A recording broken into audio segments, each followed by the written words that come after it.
Welcome to this special coverage of the Adani Group indictment. America में गौतम अडानी पर धोखाधड़ी और रिश्वत का केस दर्ज होने के बाद देश भर में अमेरिका की एक अदालत ने उद्योगपति गौतम अडानी समेत 8 लोगों को अडानी तो सिर्फ बहाना है, निशाने पर तो प्रधानमंत्री नरेंद्र मोदी हैं और BJP. Big story today. Adani, one of the big Adani companies, has been indicted.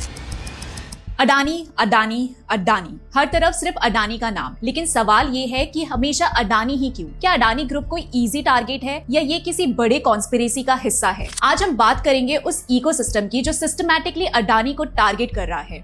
इस वीडियो में हम सबूत के साथ आपको समझाएंगे कि कैसे ये गेम खेला जा रहा है और कैसे इसके पीछे एक बड़े नेटवर्क का हाथ है। अभी हाल ही में यूएस के ब्रुकलिन ऑफिस यानी ईस्टर्न डिस्ट्रिक्ट न्यूयॉर्क कोर्ट ने अडानी के खिलाफ एक ब्राइबरी केस में इंडाइटमेंट फाइल किया है। कोर्ट ने 54 पेजेस की चार्जशीट के मुताबिक अडानी ने इंडियन गवर्नमेंट के ऑफिसर्स को ब्राइब किया अपने प्रोजेक्ट्स के लिए। ये प्रोजेक्ट्स छत्तीसगढ़, आंध्र प्रदेश, तमिलनाडु, उड़ीसा और जम्मू एंड कश्मीर में। ये सब 2021-22 के बीच हुआ और ये एलिगेशंस हैं कि इस ब्राइबरी के लिए अडानी ने यूएस बैंक्स और इंटरनेशनल फाइनेंशियल इंस्टीट्यूशन से $2 बिलियन का लोन लिया था। अब ये समझना जरूरी है कि एलिगेशंस ये कह रहे हैं कि ब्राइबरी इंडिया में हुई, तो लॉजिकली अगर ये सच होता तो केस इंडिया के कोर्ट्स में होना चाहिए। लेकिन इंडियन कोर्ट्स में तो अडानी के खिलाफ ऐसा कोई केस ही नहीं है। तो सवाल उठता है ये यूएस कोर्ट क्यों इतना जंप कर रहा है? ये समझने के लिए हमें यूएस के पॉलिटिकल सिस्टम को समझना होगा। सबसे पहले मिलते हैं चक्शुमा से। चक्शुमा न्यूयॉर्क के सीनेटर हैं और जनवरी 2021 से सीनेट मेजॉरिटी लीडर है। लेकिन एक और आइडेंटिटी है जो उन्हें अडानी केस से जोड़ती है, वो है जॉर्ज सोरोस के आदमी। अब ये जॉर्ज सोरोस कौन है? जॉर्ज सोरोस वही इंसान है जिन्होंने ओपनली कहा था कि वो अडानी और पीएम मोदी को डिस्ट्रॉय करेंगे। सोरोस ने चक्शुमा के कैंपेन्स को ह्यूज फंडिंग दी है और इसी फंडिंग के जरिए चक्शुमा 2021 में सीनेट मेजॉरिटी लीडर बने। शुमा का असर यहाँ तक है कि उन्होंने मार्च 2021 में eastern district of New York court के लिए ब्रियन पीस को अटॉर्नी रिकमेंड किया। ये वही ब्रियन पीस हैं जो अडानी के खिलाफ ब्राइबरी केस में लीड कर रहे हैं। अब ये कोइंसिडेंस लगता है या प्लान? इस कोर्ट के जज है निकोलस ग्रोल्फिस, जिन्हें क्लिंटन एडमिनिस्ट्रेशन ने अपॉइंट किया था। ये जज ट्रम्प के डिसीजंस के अगेंस्ट काफी एक्टिव रहे हैं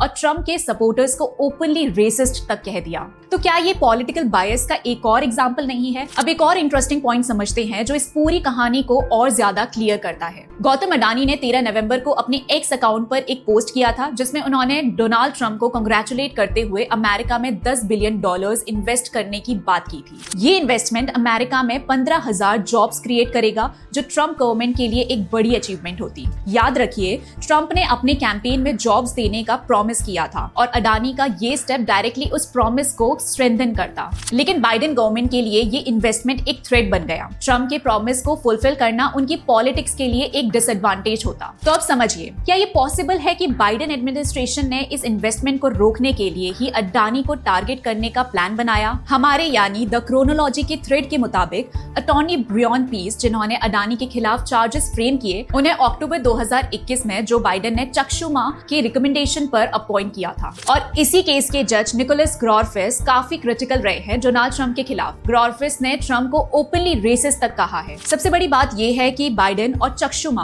दोनों जॉर्ज सोरोस के क्लोज अलाइज माने जाते हैं। इलॉन मस्क ने भी कई बार पोस्ट करके ये बताया है कि सोरोस किस तरह यूएसए और दुनिया को डिस्टेबलाइज करने में लगा हुआ है। क्या ये सब एक रैंडम कोइंसिडेंस है या एक प्लान डीप स्टेट का हिस्सा? डीप स्टेट सिर्फ एक थ्योरी नहीं, एक रियलिटी है। आज वो यूक्रेन के जरिए रशिया को टारगेट कर रहे हैं, कल अडानी के जरिए इंडिया को। डोनाल्ड ट्रंप का ट्वीट भी इस पॉइंट को रेनफोर्स करता है कि ये रेडिकल लेफ्ट इकोसिस्टम अपने एजेंडा के लिए किसी भी हद तक जा सकता है। ये सिर्फ एक अडानी के खिलाफ केस नहीं है, ये एक पूरी इकोसिस्टम की स्टोरी है। सोरोस, चक्शुमा, क्लिंटन, बाइडेन और उनका नेटवर्क। लेकिन ये इकोसिस्टम को तोड़ने के लिए एक और स्ट्रॉन्ग इकोसिस्टम जरूरी है। हमारी जिम्मेदारी है कि हम सच को समझें और इस वेब के पीछे के असली एजेंडा को एक्सपोज करें। वीडियो पसंद आया तो लाइक करें, शेयर करें और ऐसे ही डीप एनालिसिस के लिए चैनल को सब्सक्राइब करें और कमेंट सेक्शन में अपनी राय जरूर दें कि आपको क्या लगता है। क्या ये सब एक बड़ी प्लानिंग का हिस्सा है? मिलते हैं अगले वीडियो में, तब तक के लिए जय हिंद।